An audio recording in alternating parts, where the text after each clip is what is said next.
નમસ્કાર સૌ વિદ્યાર્થી મિત્રોને ગેલેક્સી સ્કૂલ ઓફ સાયન્સના ઓનલાઈન સેશનમાં આપ સૌનું હાર્દિક સ્વાગત છે.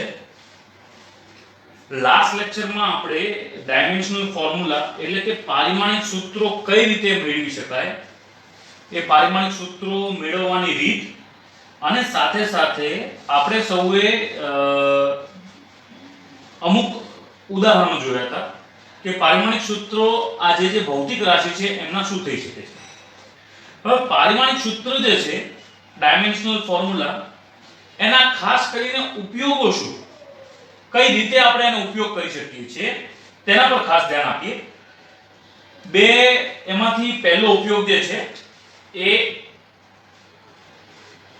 બે જુદી જુદી એકમ પદ્ધતિના કોઈ ભૌતિક રાશિના એકમો વચ્ચેનો સંખ્યાત્મક સંબંધ મેળવવો.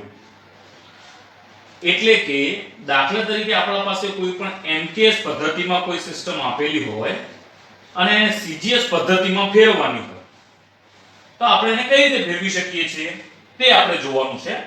તો દાખલા તરીકે માનો કે આ એ વાળાનું આપણે ઉદાહરણ જોઈએ અને આપણી પાસે એમકેએસ પદ્ધતિ માં એક એકમ છે એ છે જૂલ અને જૂલને આપણે સીજીએસ પદ્ધતિમાં કઈ રીતે ફેરવી શકીએ છીએ તેના પર થોડું ધ્યાન આપીએ. તો સૌ પહેલા આપણે કાર્યનું પારિમાણિક સૂત્ર શું થાય એ જોઈએ. કાર્ય એટલે એનું સૂત્ર થાય છે બળ ગુણ્યા સ્થાનાંતર. બળ ગુણ્યા સ્થાનાંતર. હવે બળ ગુણ્યા સ્થાનાંતર ના આધારે આનું એકમ થાય છે ન્યૂટન અને આનું એકમ થાય છે મીટર. તો આનું આપણે પારિમાણિક સૂત્ર વિચારીએ તો પારિમાણિક સૂત્ર થાય છે m1 l2 p-2. એટલે આ કોનું પારિમાણિક સૂત્ર થયું? કાર્યનું. હવે આ જે આપણે પારિમાણિક સૂત્ર જોયું એના આધારે આપણે આ એમકેએસ પદ્ધતિમાંથી સીજીએસ પદ્ધતિમાં ફેરવવાનું છે. બરોબર છે? તો આપણે શું કરીએ છીએ અહીંયા પહેલા તો અહીંયા લખી દઈએ છીએ એમકેએસ પદ્ધતિ અને અહીંયા આપણે લખી દઈએ છીએ સીજીએસ પદ્ધતિ. તો એમકેએસ પદ્ધતિમાં સૌપ્રથમ આપણે અહીંયા લખ્યું છે mlt.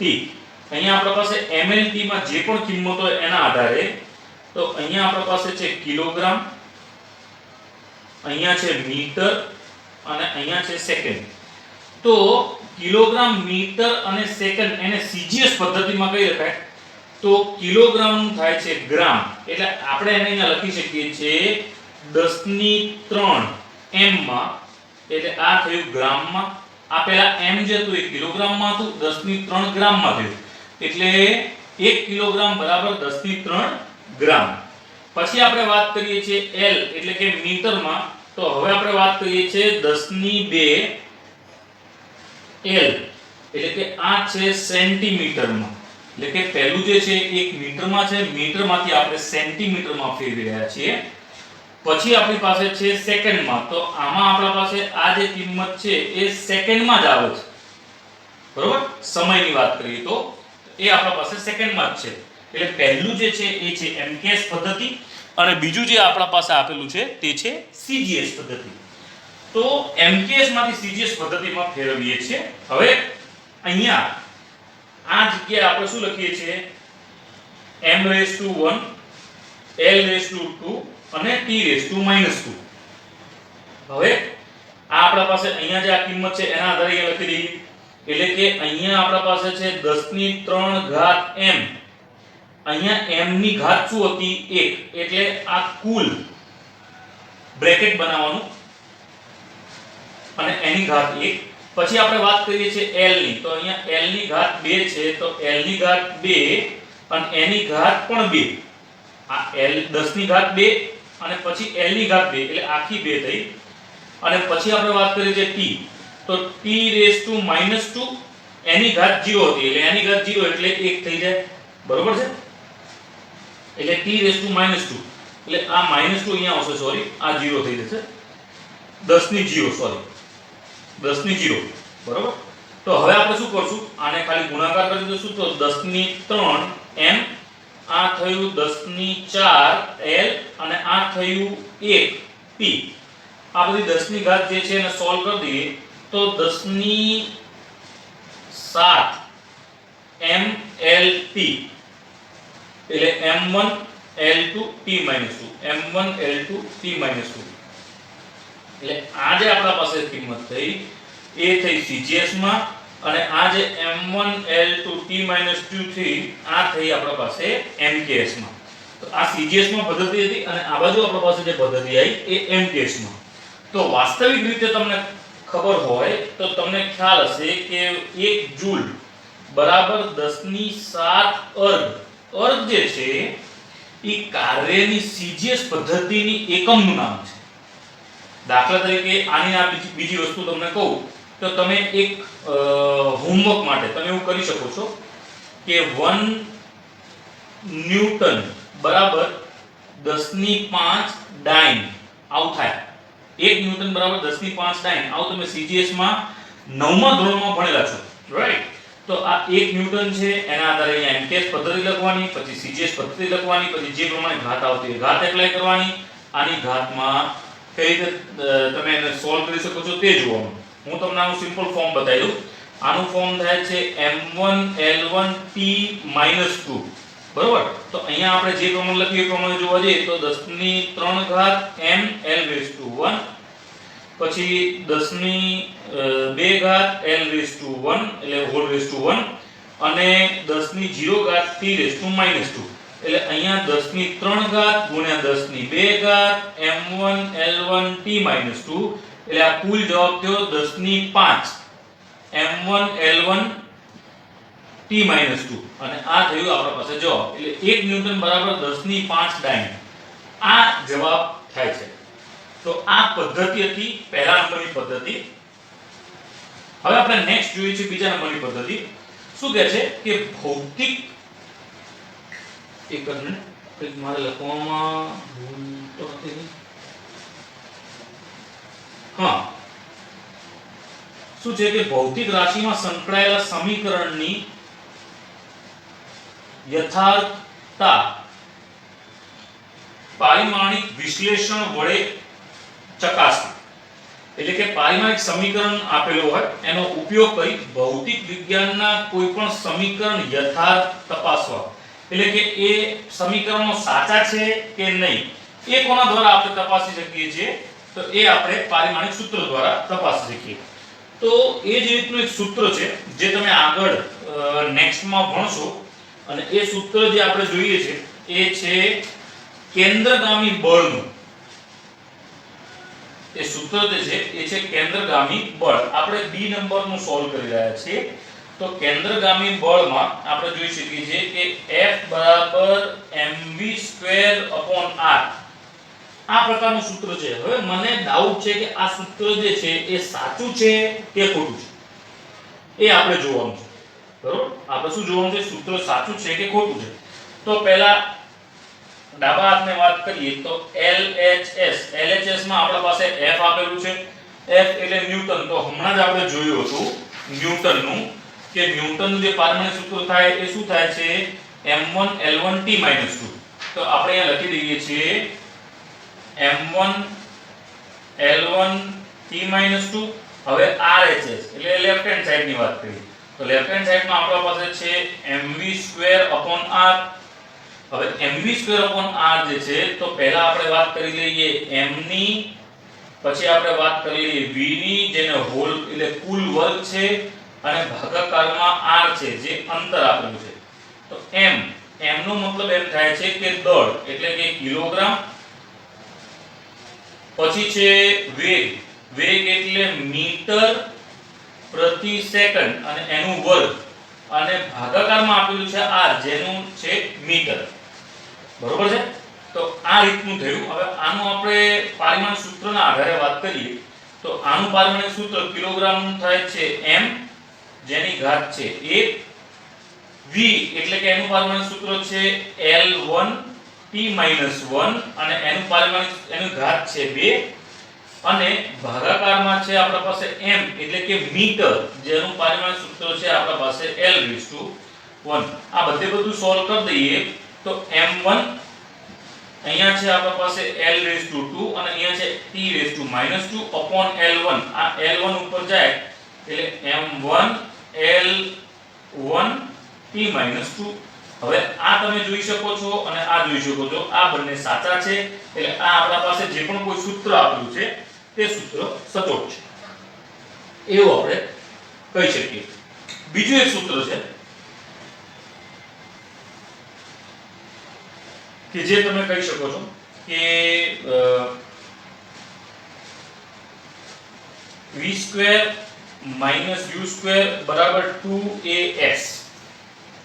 આપણે આ સૂત્ર જો લેતા હોઈએ તો આ સૂત્રના આધારે શું કરી શકાય છે તો એ સૂત્રમાં જો આ પણ વેગ છે આ પણ વેગ છે એટલે કુલ વેગ થયો એટલે આપણે વેગને આવું લખી શકીએ છીએ કે ડેલ્ટા v અને એનો સ્ક્વેર બરાબર 2as આવું થવું જોઈએ રાઈટ. તો પહેલા LHS લઈએ તો LHS એમાં આપણા પાસે શું થાય છે કે v નો વર્ગ તો આ જે આપેલું છે એમાં L1 t-1 and એનું વર્ગ તો L2 t-2 આ થયું આપણા પાસે LHS. હવે આપણે વાત કરીએ RHS ની તો RHS માં આ તો આનું હતું RHS માં આપણી પાસે છે AS બે તો પરિણામ રહિત છે તો A એટલે કે આપણા પાસે છે પ્રવેગ તો પ્રવેગનું સૂત્ર થાય છે મીટર પ્રતિ સેકન્ડ સ્ક્વેર એટલે મીટર એટલે L અને સેકન્ડ સ્ક્વેર એટલે t-2 અને અહીંયા છે આપણા પાસે S એટલે કે અંતરમાં આપણા પાસે આવે છે L. આ L ને L મલ્ટીપ્લાય ની ઘાત જે છે એ પ્લસ થઈ જાય એટલે L2 t-2. આ LHS અને RHS બંને ઇક્વલ એટલે આ સૂત્ર પણ સાચું છે રાઈટ. તો આ બે ઉદાહરણો હતા જે આપણે બી ભાગમાં જોયા. હવે નેક્સ્ટ આપણા પાસે છે સી નંબરનું કે કોઈ ભૌતિક રાશિનું અન્ય ભૌતિક રાશિઓ સાથે સંબંધ દર્શાવતું સમીકરણ એટલે કોઈ પણ ભૌતિક રાશિ હોય એના સાથે સંબંધ દર્શાવતું સમીકરણ એવું હોય તો હવે દાખલા તરીકે માનો કે કોઈ આપણા પાસે પ્રશ્ન આપેલો હોય. પ્રશ્નમાં એવું છે કે ધારો કે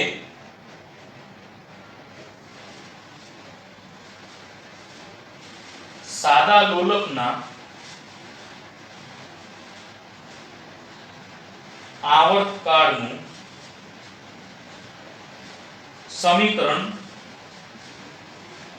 મેળવવાનું છે અને એમાં આપણા પાસે કન્ડિશન એવી કીધી છે કે સાદા લોલકના આવર્તકાળ એટલે જે આવર્તકાળ જે છે એટલે કે t બરોબર એ લંબાઈ એટલે કે L જે છે એના પર આધાર રાખે છે એટલે એક લંબાઈ પર આધાર રાખે છે. પછી t જે છે એ એવી વાત કરી કે ગોળાના દળ પર આધાર રાખે છે એટલે આ થયું દળ જેના પર આધાર રાખે છે અને t જે છે ઈ ગુરુત્વાકર્ષણ પ્રવેગ એના પર પણ આધાર રાખે છે એટલે t ચલે છે L t ચલે છે m અને t ચલે છે g.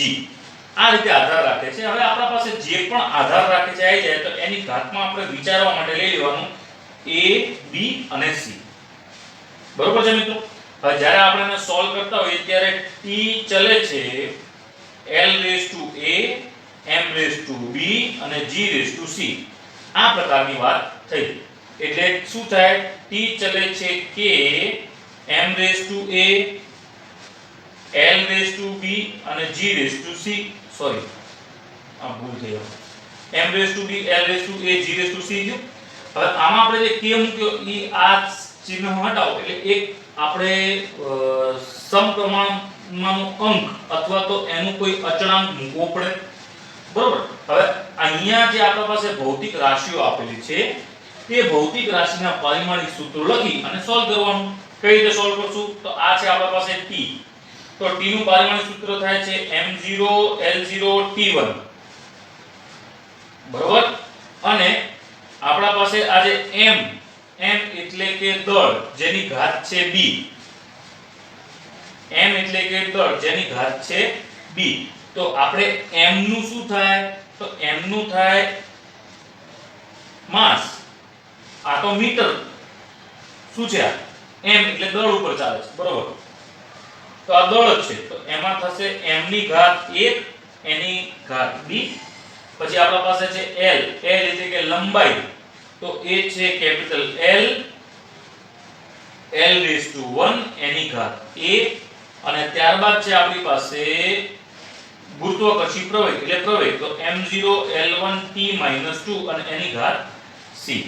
આ પ્રકારે આપણા પાસે કિંમત આપેલી છે. હવે આને શું કરવાનું છે? આ આપણા પાસે તો છે કે m0 l0 t1, અહીંયા આપણે આ જે છે સોલ્વ કરી દેવાનું, એટલે m⁴b થાય, l⁴a થાય, m⁴0 થાય, l⁴c થાય અને t⁻²c થાય. આ શું કર્યું? આપણે જે ઘાત હતી એ અંદરની ઘાત સાથે ગુણાકાર કરી દીધા. હવે જે પ્રમાણે ઘાત થાય એ પ્રમાણે એપ્લાય કરી દઈએ, તો m⁴b કેમ કે આ 0 છે, l⁴a+c અને t⁻²c આટલું થયું. અને સામે આપણા પાસે આપેલું છે m⁴0 l⁴0 અને t⁻1. તો હવે આ જે ઘાત m⁴ ની આ બધી ઘાત છે, ખાલી ઘાતના આધારે આપણે એની સરખામણી કરવું છે. એટલે દાખલા તરીકે આપણે m ની વાત કરીએ,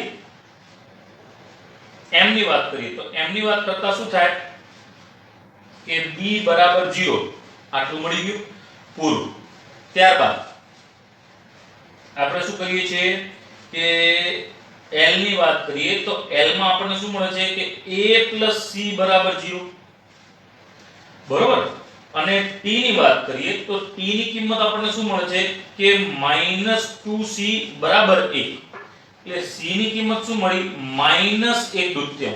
આપણા પાસે c ની કિંમત કેટલી આવી? -1/2.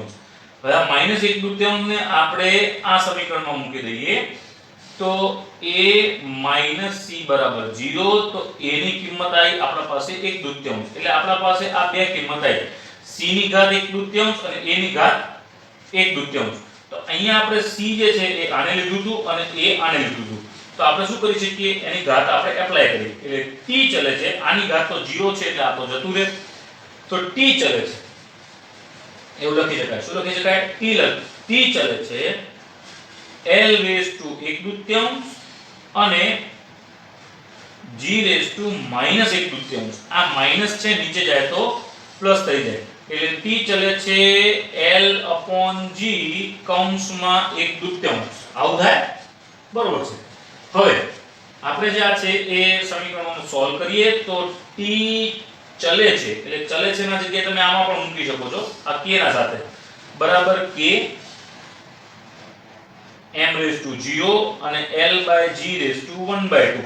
હવે આમાં જે k છે એની કિંમત આપણે ગમે તે લખી શકીએ, એટલે k ને એમને એમ રાખ્યા, આવું થયું √l⁵g, અને k ની એક્ચ્યુઅલ કિંમત તો આપણા પાસે છે, ધેટ ઇઝ 2π√l/g.